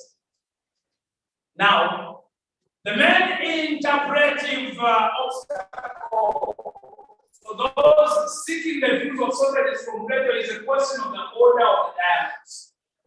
The dialogues, as they are ordered, are made up of the early dialogues, which actually have a lot of Socrates in them, and that shows that those were probably the views of Socrates. And then the later dialogue accounts where Socrates is rarely mentioned. Those are actually the views of Plato. So we have the Fifro and all this as among the early dialogues. And so Plato begins his career, so the narrative goes, representing his teacher Socrates in typically short conversations about ethics, virtue, and the best human life. These are early dialogues. Only subsequently does Plato develop his own philosophical views, the most famous of which is the doctrine of the forms or ideas that Socrates defends, and the doctrine of the forms are found in the Republic. And a bigger chunk of the Republic is the work of Plato himself. It is not Socrates. Plato no doubt elaborated the thought of Socrates, but all the same,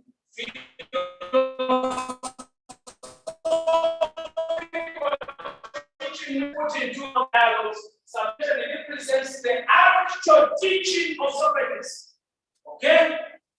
They represent the actual teaching of Socrates, and this you have to remember when you come into the exams in doing what we call in answering the question which is coming on the Socratic problem.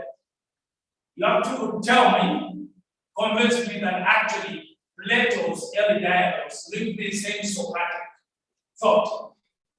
That they are actually representing, showing what Socrates himself thought. So, it's most unlikely, says Bernard and Taylor. Bernard and Taylor are the historians of philosophy. Okay? Bernard and Taylor say that Plato would have put his own theories into the mouth of Socrates. It is unlikely if Socrates had never helped them when people who had actually known Socrates and knew what he really taught were still living. Look at me. That there is no way that Plato would have put his own things when those who knew Socrates were still living. Doesn't that make sense? Yes. Exactly. So that tells us, no, it would be true that Socrates is represented one Plato, that is saying that Socrates was said by Socrates himself. And in this regard, born in 384, 15 years after the death of Socrates, at the end of 18, he went to study at Plato's academy. So the school of Plato was called an academy. And the school that Aristotle studied was called the Lyceum. Okay? So we have the academy. So I think when you have a school called academy, the Moscow Academy, people will fear. Even when you make it expensive, they say, "Wow, that's a school." You know why I go? Because the Moscow Academy. Not John Bosco Community School. Okay. Yeah. Now, he went to study at the Plato's Academy and has been there for 20 years. Imagine, studying for 20 years. If people study for 3 years, you think you are studying. You even go to post. You know how many years it takes to be a surgeon? To be a surgeon, please. 12 years. I took 12 years. Aristotle took 20 years with Plato. Afterwards, he traveled throughout Asia and was invited by Philip II of Macedon to tutor his son Alexander. Alexander became a king.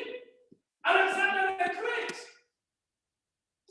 So known to history as Alexander the Great. While Aristotle would never have had the chance to meet Socrates, we have in his writings an account of both Socratic method and the topics about which he had conversations. Now, given the likelihood that Aristotle Socrates, and from who? From Plato. And those in his academy, it is not surprising that most of what he says about Socrates follows the depiction of him in the Platonic dialogue. So then we can say what he says about Socrates as some truth, because he takes from the genuine source.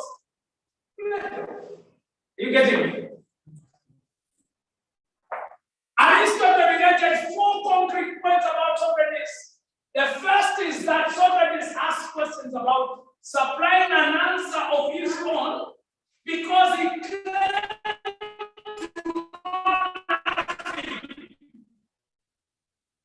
the LNG substitutes. The picture of Socrates here is consistent with what Plato says in the Apology. Okay? The second point is Aristotle claims no, that was only his concern. He was not asking cosmological questions, okay?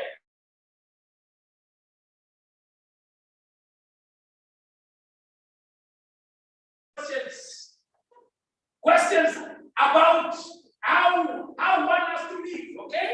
Aristotle thus attributes to the historical Socrates the method and topics we find in Plato's Socratic dialogues. The third thing that we find is that Aristotle claims that Socrates is the first to have employed epagoge, a word typically written in English as induction. He uses induction from particular to general principles.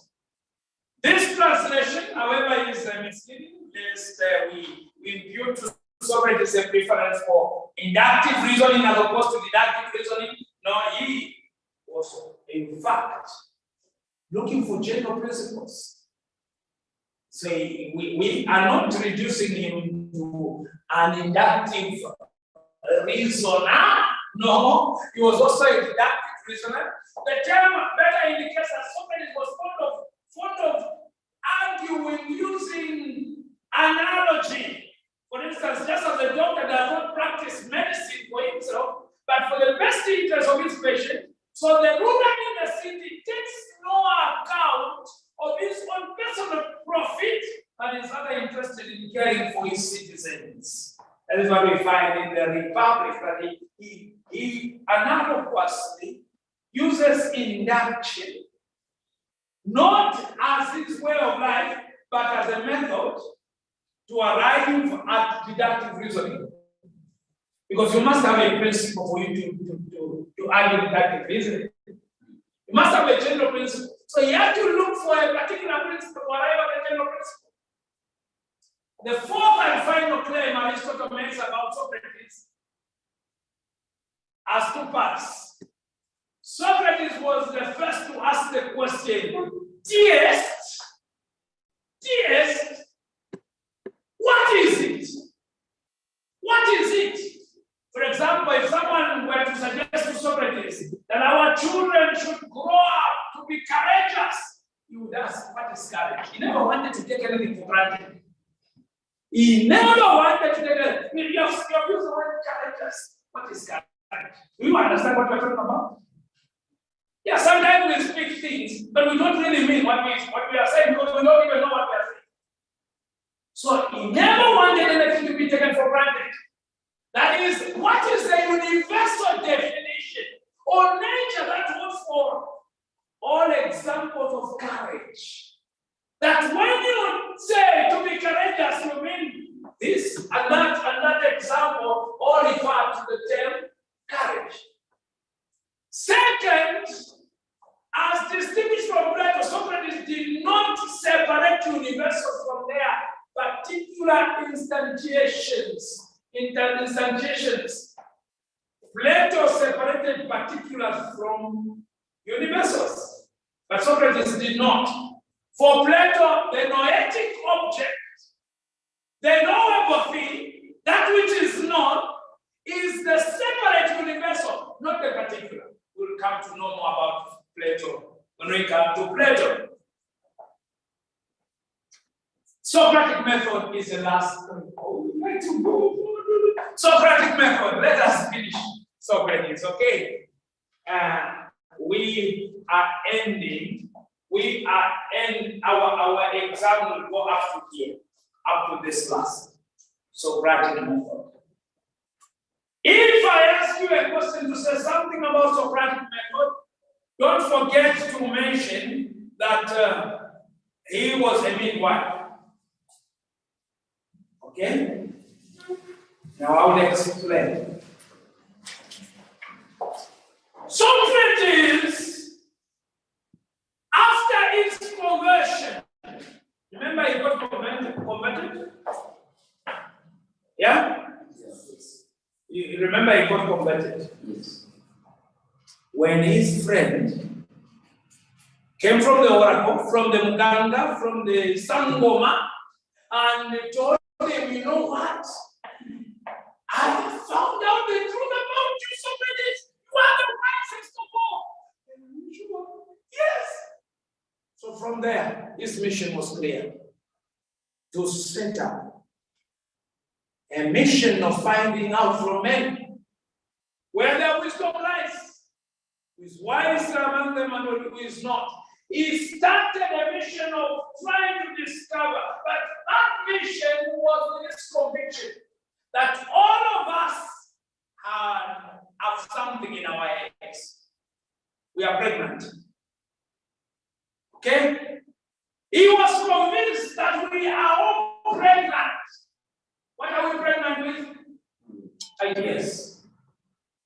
But we don't know that we are pregnant. So the work of a midwife is to make you deliver, bring out that child called idea.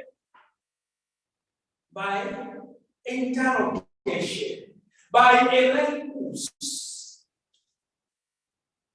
the method of asking questions. Now, I am dividing this type of method into three, okay? But it's not talking about the same thing. It is actually the dialectic method, but others have separated the elenchus from dialectic method. All we are saying that this is the midwifery method, the method of getting out from you. And when I come to you, I have never thought of this precious. What is life? What is life? Aren't you just looking at me? You are thinking, but you have taken it for granted, isn't it? What is life?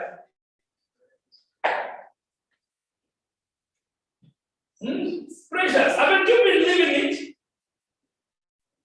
You have been living life, isn't it? What is this that you have been living? Do you have an answer to explaining it, to defining it? I went to a school of intellectuals, those science students at A-level school. Didn't know whom they were meeting because I went in shorts. And so, brother. And I said, no, I'm not brother. Okay, whoever you are. You are from Don Bosco, yes? So what can you tell us? Do you people do sciences? I said, no, I've just come to ask one simple question. If you answer me, I will go away very educated because I know you people are extremely educated. You are doing sciences, physics, chemistry, biology, and some of you have this combination, PGM, physics, geography, and mathematics because you want to be pilots. And I know you are taking this seriously. I want to ask the question that's troubled me. What is life? They started laughing. Such a simple question. Life is how you make it. How you make what? How you make what? Life. But that is secular definition. You are defining what you are, what I'm looking for. I mean, you are explaining by saying what I am after. The definition with a definite movement. What is that? From there, we proceeded. Now we are the below respect as we enter and they discovered that they did not know. That's what I went to show them. And that is Socratic method. That is Socratic method. It intends to make you understand that though you are pregnant, you don't know that you are pregnant. You don't even know whether you have twins or quadruplets. You don't know the number of ideas that are in you, and it's making you deliver. In the second half of the 5th century, sophists were teachers who specialized in using the tools of philosophy and rhetoric to entertain, impress, or persuade the audience to accept the speaker's point of view. Socrates promoted an alternative method of teaching, which was called the Socratic method. That Socratic method is in this form. He began to engage in such discussions where he would, meet the young people of Athens, and then he would start interrogating them. But when did this start? It started after his conversion. Remember?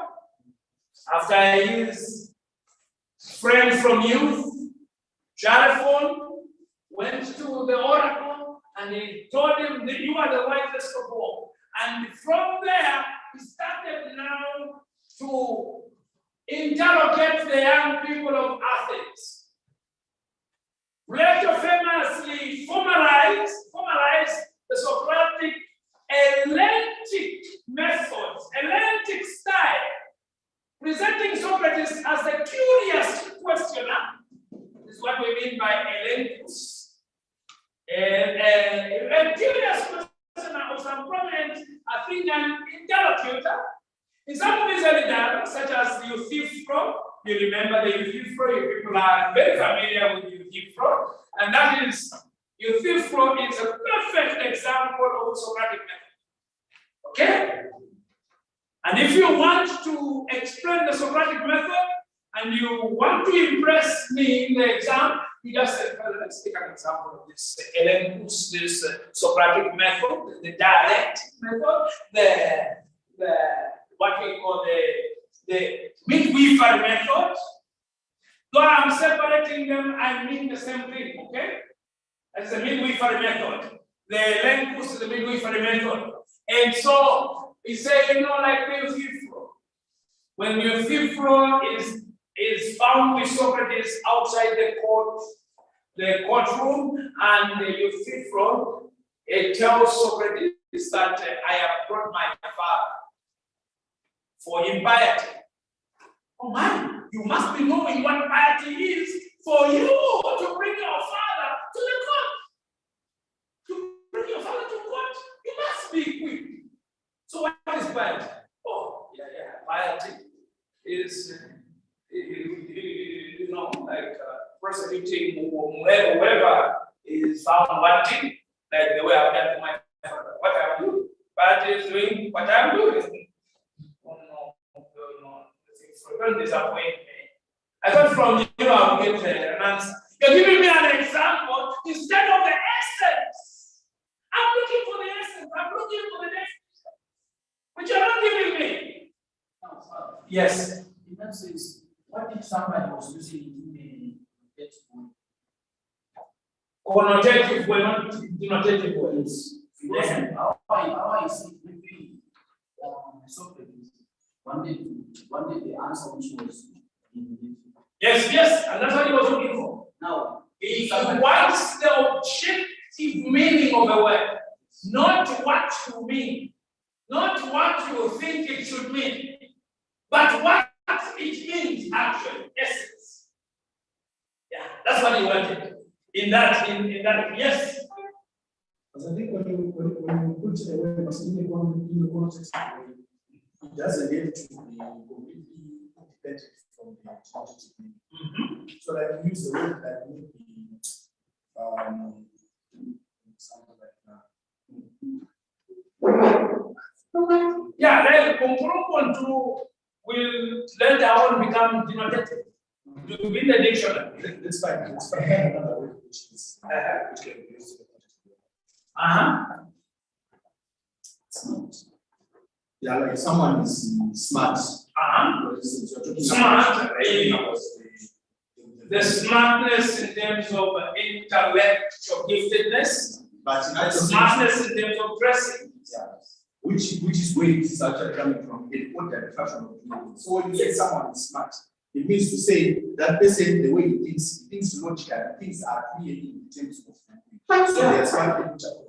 So in that sense, it is not completely removed from the denotative meaning. So even if you include a connotative meaning, like what Chris is saying, that maybe we will assume about piety relates to the connotative meaning, it should be independent from the denotative meaning. Yeah, but understand Socrates. Socrates is saying he's not just dealing with connotations. He wants the complete package. He wants the complete package. The denotation and its connotations in all corners.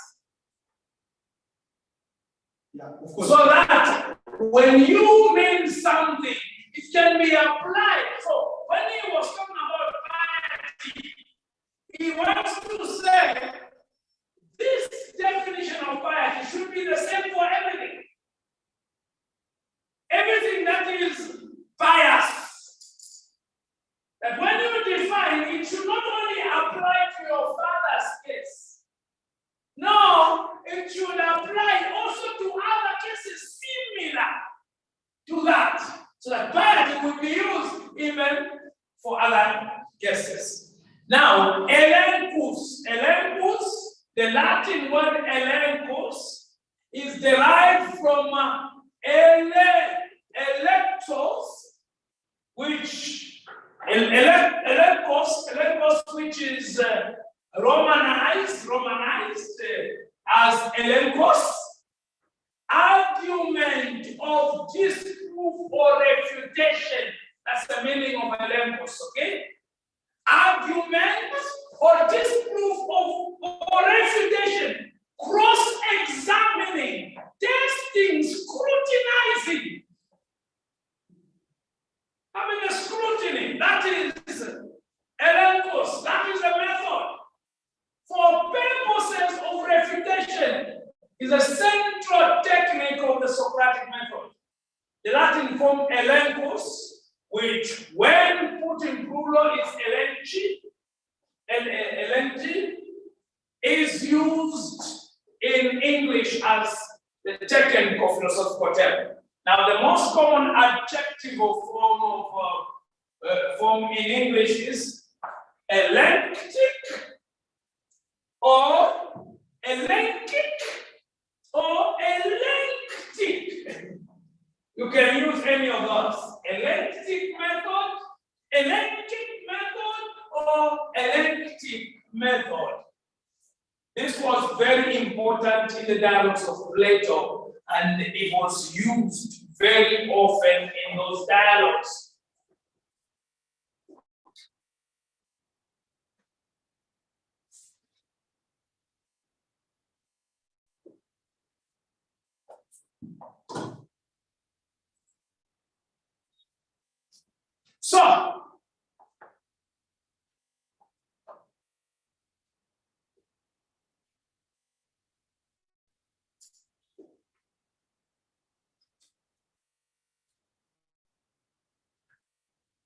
So, Socrates typically begins his dialogues with the question, what is it?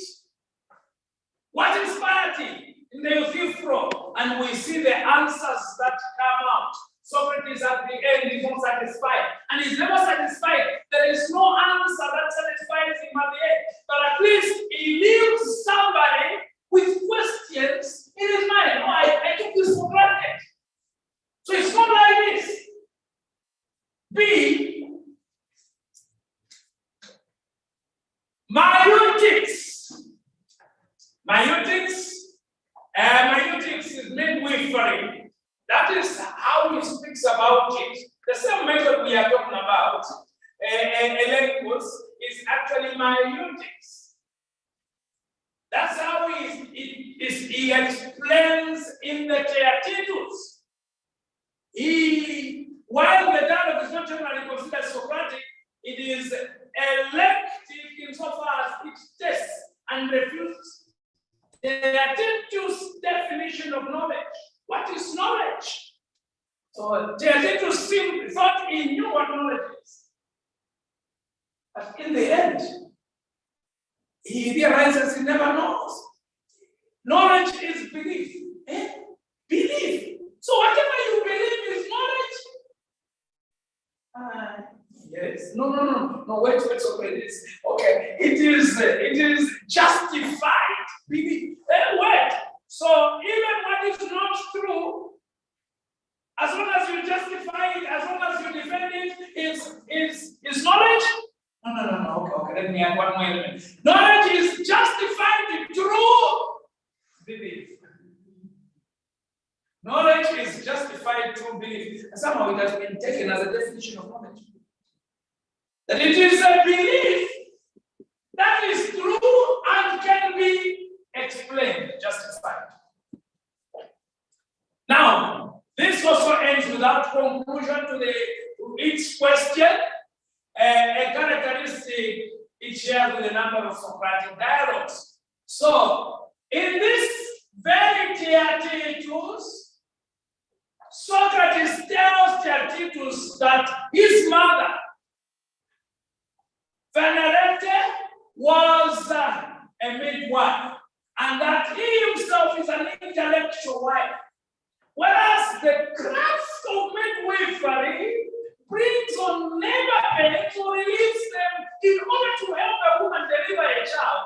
Socrates does not watch over the body, but he is watching over the soul. He knows the soul is pregnant, and he wants that soul to bring to birth the ideas that are within the soul. So he applies the elenchus to test whether or not the intellectual offspring is a phantom or is a dead nothing or a fatal truth. Socrates stresses that both he and actual midwives are barren. He accepts, he says, listen, I am barren. He says, I am barren, and as a barren midwife, I cannot give birth to my own child. No, but I am able to help others give birth. So don't accuse him of not giving a conclusion to a discussion that begins or the question that he starts, and he doesn't give an answer. He never gave an answer to the people. He never gave an answer to Theaetetus. I think if I were you people, I would say, if I were you people, I would say, wait. For you to question me like this, you must be knowing. So now tell me, what is an answer to this? I also want to enter the courtroom knowing the truth. Okay? I would not have allowed Socrates to go. But that intellectual exercise, I don't know what I can call it. Some philosophers have probably called it intellectual masturbation. Now, in spite of his own emptiness of ideas, Socrates claims to be skilled, bringing forth the ideas of others and examining them. That is the midwifery method. And remember, midwifery method is also elenchus, okay? He calls the elenchus as midwifery method.